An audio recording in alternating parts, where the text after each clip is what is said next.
welcome to this week's episode of the Inclusive Networker podcast. This is your host, Dr. Ramona, and who am I calling into conversation this week? Well, it is Annie Gichuru, and I am going to tell you a little bit about her. I am so excited to have Annie.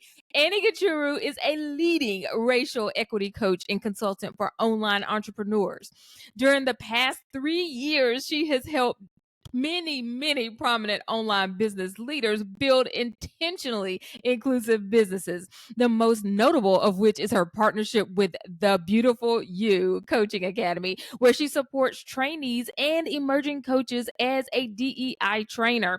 She is deeply passionate about representation through a racial justice lens and combines her experience as an internationally certified life coach, her love of storytelling, and her extensive career as a human resource specialist to deliver Represented. It is a transformational online program which has been described as a must for all business owners who are ready to build a racially diverse, inclusive, and equitable business.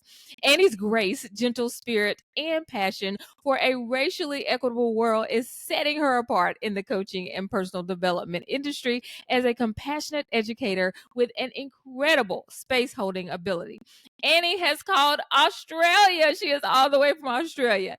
She has called that home for more than 20 years, having relocated from Kenya as an international student. So, Annie, welcome to the Inclusive Networker podcast. I am so excited to have you today. Thank you so much for that beautiful intro. I'm excited to be here and have this conversation. Yes. And so we're just going to jump right in.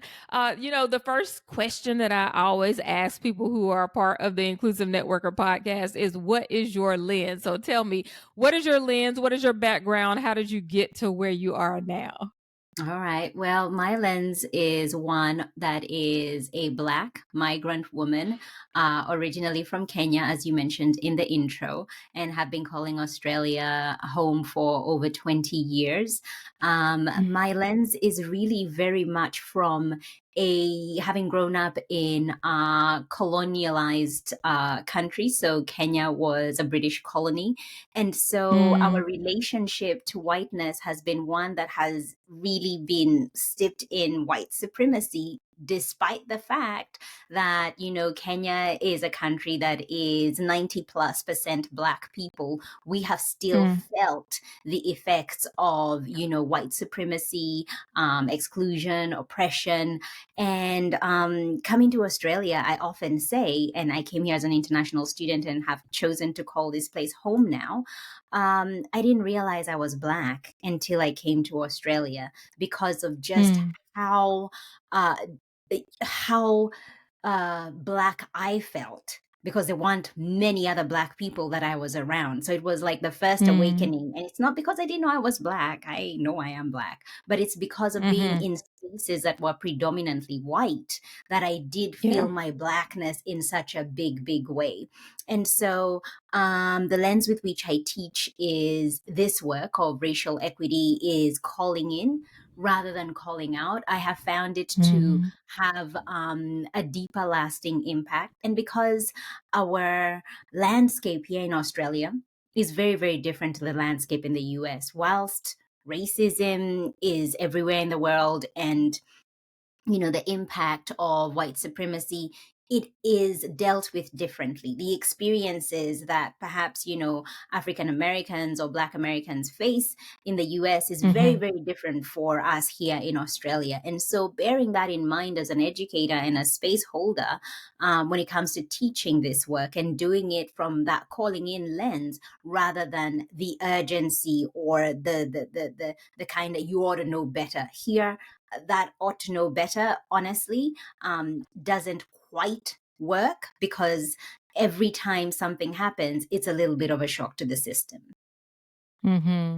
Yeah, and I love that concept. I talk about that all the time, calling people in versus calling them out. And that's why I say that in the introduction of the podcast. Who are we calling in to conversation today? Because I think that that's so, it's just so necessary to think about how do we call people in versus calling them out. Now, sometimes people need to be called out, but Yeah. Yeah. there is, but most of the time, I think that approach, and we have very similar approaches, is how do we educate people? How do we bring them into conversation so that we're not putting up that wall immediately when we start to talk to Mhm. them, especially about the topic of race and ethnicity. So I really love Absolutely. that approach. Yeah, approach. Mm. Yes. So when you talked about some of the differences in Australia, because I know that a lot of our network marketing listeners and those that have teams, some of them have even teams in Australia. So you talked about the differences in race, and the way that things happen with people that are different in Australia versus in the US. And so can you explain some of those other differences? I know that you said that our approach has to be different, and it has to be a calling in versus a calling out. But are there Mm. other differences that you've noticed Sure. as far as how Black people are treated, or people of color in Australia Sure. versus the US? Hmm. I think an overall majority, there's a feeling of safety. You know, there's a reason why some of us have chosen to call this home for over 20 years. There's a feeling of safety. There's a feeling that when we see, law enforcement, police officers, there isn't fear that is, that we experience. If you get stopped by the cops, it's nothing like, oh my goodness, I need to keep my hands on the, steering wheel, and I need to make sure that I don't make any sudden. It is not like that at all for a huge vast majority of us. I think where the difference really stems is from the fact that it is not in your face kind of exclusion. It's not in your face.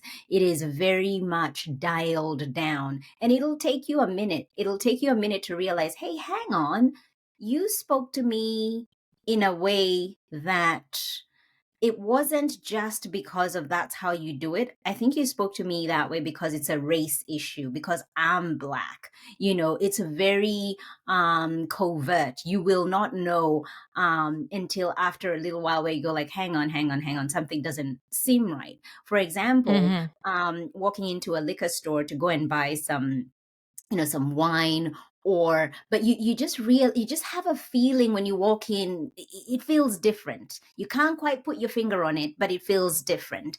And it was revealed in one of the shops that they have a sign written that if somebody of African descent walks in, that there should always be two people at the counter at all times, and that they should really keep an eye on somebody who looks like that who walks in. Maybe it's because they've had people who look like that who have sort of shoplifted or something.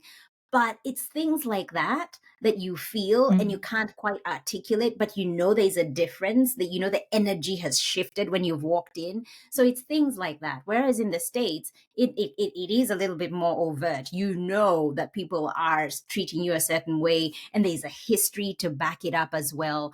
And so Australia is a little bit different in that lens. And plus, it's a very multicultural country. Everywhere you Hmm. go, you will find people from, a lot of various backgrounds. But there's also our First Nations people, Aboriginal and Torres Strait Islander people. And we have a history that we haven't quite reckoned with, that is still something that is being dealt with to this day. So there are different aspects of race that we deal with. I don't think we necessarily deal with them in the best way. I think it's kind of like sweeping things under the carpet. It's very taboo. Matters to do with race are still very, very taboo. You go there and everybody's like, whoa, this is the elephant in the room. And oh my gosh, how are we going to talk about this? Whereas in the United States, it is not an elephant in the room. It is there. It exists. And a vast majority know about it and talk about it. Yeah, and I think I think it's both, actually, because yes, I think a lot of what people see of the US is the very overt things that are happening. But there's also, what Tiffany, Jana, and Michael Baran call the subtle acts of exclusion, right? And I think that's what you're explaining, and we definitely have that in the U.S. as well, where there are things that are happening that aren't so outright and just in your face. There's these microaggressions, these things that happen to people every day as they're walking down the street, and people would never admit to them, but they are happening and weighing down on people of color here in the U.S. as well. So I think we can definitely identify with Mm. that too. Yeah. And so as you've thought about this and you've thought about your experiences and things that are happening in Australia, you came to this place where you felt that you needed to help coaches and you needed to help them to understand DEI to do their work better. So tell me a little bit about what you do for coaches as it relates to DEI, and what are some of the big mistakes Mhm, or mhm. issues that you've seen with DEI in coaching? Yes, so I support online business owners such as coaches, course creators, creatives, consultants to build businesses that are racially equitable so they can be intentionally inclusive. This is something that you actually have to Mm-hmm. be intentional about. And it was simply seeing the gap as a Black migrant woman in the online space, in the coaching industry, and just seeing hardly any representation, and also seeing the lack of understanding. The things that we face as people of color are unique to us. The barriers, the challenges, the setbacks, they are unique to us and our identity. And when you have Mm-hmm. coaches who do not have that understanding, it becomes really difficult for them to support you. They're wondering, why aren't you Mm-hmm. showing up and being visible and talking about, your services and how you can be of assistance? Well, there are many things that we are dealing with on a personal level or a mental level when it comes to just putting yourself out there. You don't just put yourself out Yeah. there, especially when you do not see yourself represented, or perhaps the picture of somebody like you that people have is not one that has been embraced. And so that has been an area of really educating coaches to bring them up to speed with matters of race and how they get in the way of us, people of color, showing up and doing what it is that Mm-hmm. we've been called to do. And perhaps one of the biggest misconceptions and mistakes that I see in the online space when it comes to doing this work is the assumptions that a lot of coaches make. But I'm inclusive. I am not a racist person. The issue of being racist is so extreme. It's associated with those who are extremists, and it's not the little slights that happen on a daily basis. They'll be like, Annie, Mm-hmm. I support people of color, I have Black friends, I'm already inclusive. And I think once you start thinking in that way, it kind of puts you in the box of, well, I don't need to listen to what Dr. Ramona has to say or what Annie has to say, because I already know that I'm one of the good ones. Yeah. And whilst, yes, you're a good person, you volunteer, you have friends from all sorts of backgrounds, it doesn't mean that you are exempt from the systems that we have all, subscribed to at some point. And how do you begin to undo that? Because I often hold affinity groups for some of the coaches that I support, who want to have spaces where Black, Indigenous, and people of color can come together and just talk about the issues that they're facing. A lot of times they say, we can't bring this to the host or to the main person who's the coach because they just don't get me, Annie. I'm a Black woman. She's not going to understand this. Yes, I'm part of a program. Mm-hmm. And yes, I am, getting results and this and the other. But there are just certain aspects of our identity that I just don't even bother bringing up or talking about because she will just not get it. And so that is Mm. where the mistake or the misconception lies when you think that, oh, I'm already serving, all these people from diverse backgrounds. So I am an inclusive person. I don't even need to do this work. No, you absolutely need to be doing this work. That is so true. I love that because I talk to people all the time about this and really talk about that's why I asked the question about the lens. All right, what is your lens? Where did you get some of the things that you're thinking, your beliefs, And often, especially in network marketing, we duplicate systems that are often from, white middle class Yes. women, and we try to continue those systems. And then when a person doesn't succeed, we say, oh, they had so much potential. I wonder what Mhm. happened with them. And we don't look at our own systems and say, what is it that we did that, or how is the system actually setting them up to fail? Right? Oh, It's set up for one person or one type of person, but we need to broaden these things to frameworks so that yes. people are not trying to just duplicate something that doesn't work in their own unique community and in their unique culture. So I really, really love that. And so, any other things? I just want to stay on this for a minute because this is so Mhm, good. mhm. So, other things that you have seen coaches doing in your experience that you want to bring to the inclusive networker community, that have Um, been just kind of counter to good DEI practice. yes, there's this notion as well of, well, I'm not a black person. I can't speak to this. I really Mm, can't speak mhm, to this. I'm white and I'm still muted and listening. So I mean, and that just undoes the work in such a deep way when somebody mm, asks you, so where do you stand on matters to do with, race, inclusion? Say, I can't speak to that, this is not my space. So I guess it's also a misunderstanding. There is that narrative where mhm, we are saying, let us lead this conversation. Let those who are trained, who are qualified, who hold that identity to educate and really hold that space. But I mhm, think it's been taken out of context, and a lot of white folks going like, oh, don't ask me anything about race, I don't know. And that just undoes the work because you're not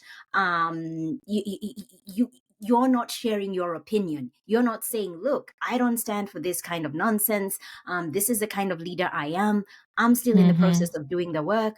I know there's a lot I still need to undo, but I am doing the work. And these are my beliefs. Yeah. These are my values. This is who I serve. These are the people who I'm ready Mhm. to work with. Once you can kind of speak to that in that way and not be afraid to go there when it comes to matters to do with race and inclusion, then we're making a little bit of progress. But to say, no, no, no, this is just for a certain kind of group of people to talk about and to address, and we're just going to sit there and fold our arms and, wait to be educated, we have failed. Mm. And the system is going Yeah. to continue to thrive in the ways that it has because you have chosen to sit back and let other people tell you what to do. Yes, teach the people, Annie. I love it. I love it. And it also is absolutely and actually more harmful to not say anything because it Yeah. hurts the black and brown people that are watching you and seeing you get to just, sit back and let them. You see people struggling, you see the things that are happening, and you won't take a stand. And it's just like, oh, let those things happen to you. I get Mhm. to stay back in my comfort zone, and it is actually more harmful to your Mm. team when you don't speak up. And I love the language that you use. And you're like, I don't have it all together, but I'm standing against this. And I think that that's what people want to hear is that no, we don't expect you to be a DEI expert, but we expect you to take a stand, right? You got to be on one side Absolutely. or the other. You can't Mm. just not say anything and sit in your place of comfort and Absolutely. just be okay, right? Yeah. Mm, mm. And I think also So, the tool of fear. Fear has been used mhm. as a scapegoat. Oh, I can't do this. I'm not educated enough. I'm too afraid. What if I say the wrong thing? What if I cause harm? What if I add more to the issue? And I think this often comes about when you're not doing the work. When you're not doing the work, of course, be afraid because you're Mm, not sure what to say or what I might say that might cause harm or add on to the issues that this whole work has. When you're educating yourself, when you're doing the work, the fear reduces because you're doing mm, something about it. But when you stand in the sidelines and you kind of watch and you're like, ooh, that person got called out, I don't want to be called out, I don't want to do this work, it just adds on to the fear, and you never quite leave the starting line because fear just gets in the way. Oh, I gotta write that down. You are fearful when you are not doing the work. Yes, that is so You good. are. Okay. Yes. So let's talk about then you have this racial awareness glossary, and that's going to Mhm. help everybody to start to do the work. This is a step that we can take to do the work. Yes. So tell me about the racial awareness glossary, and then I know that there are 20 things in the racial awareness glossary. So give us your top 5, and then we're gonna make the people download it to get the rest of them. So let's talk about the racial awareness glossary and how did Yes. you get there, and then we'll do the top Um, 5. I love this. This is a brand new resource that I have created, and it's really stemmed from my curiosity of wanting to know the historical context of the term. We often Mm-hmm. hear terms being used, especially in the political scene, and you're like, that doesn't sound right. That I don't know if they know what they're talking about. And you ask them to explain, and they're like, well, this is what it means. They're like, no, no, no, no. That is not a truth. That is a misconception. Mm-hmm. What you're saying is not Mm-hmm. true. And that's what led me to wanting to create something that would educate my clients and my students. And it has been received really, really well. Because, for example, one of the words that has brought up a lot of dialogue and conversation is the word woke. You know, what does it mean? Because in the current times that we are living in, it's just taken a whole different meaning. And so, going back to the historical context, how did it come about? When was it first used? In what way was it used? And what was it about? And when you understand the historical context and you understand how you should be using that word or not using that word, and then there's other terms like, what does racism really, really mean? Where did it come from? Yes, we Mm-hmm. know it's a social construct, but where did it come from? When was it first used? How did it, what were the things that led to people using that to separate us? Things like apartheid. What does apartheid mean? Because it's only been used in the context of South Africa. What does that mean? Mm-hmm. How did that come about? How did that language, that terminology, how did it come about? Words like white feminism. We hear often people saying, oh, I'm a feminist, this and the other. But when we dig deeper, it really is white feminism, because you're leaving an Mm-hmm. entire group of women or feminists out of this through your beliefs and your systems. So Absolutely. it is, critical race theory as well is another word, a term that was coined, going back to who coined this term, what was the context in doing that, what is the true meaning, how has it been misused, what is the best way to use it. And I think because these words are just it's bite sized and it's really broken down succinctly, historical context, misuse, current use, how to use it properly, who coined it. It just helps you really appreciate, and it can take you down a path of, I want to dig deeper. I want to just Mm-hmm. take some time and learn this a little bit more. And it's more than just a Google search. This wasn't something where I sat and I was like, okay, Google, tell me this. Because again, the people who share the stuff that goes on Google can be biased. So it Mm-hmm. requires taking a lot of time, looking at different resources and finding out from, people who identify in that way, not just white folks who put, some scholarly articles together, but it's really coming from the people who have been impacted and affected. And so it's been an absolute joy putting that glossary together, and it has been received incredibly well, because I think there's something about language. There's something about language Mm-hmm. that people just want to know. They want to know, they want to understand.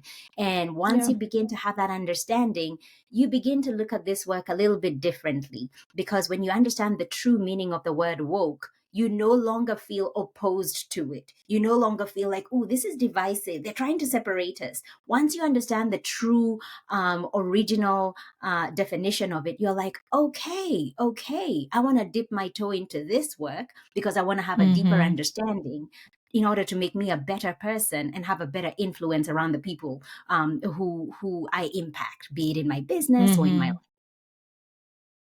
Oh, This has got me so excited. I'm going to download this immediately after this podcast. And you all have to do this too. So she just gave us 5. We had woke, racism, apartheid, white feminism, critical race theory. There are 15 more. So you have got to go and download this Racial Awareness Glossary. I'm excited about it. I know that this is really going to help the people at the Inclusive Networker podcast. And so thank you for that, Andy. So tell us, what else can we expect from you? What are you doing now? How do we plug in to anything that you're doing? I know that everybody's going to want to keep in touch with you. So Yes. tell us what you're doing.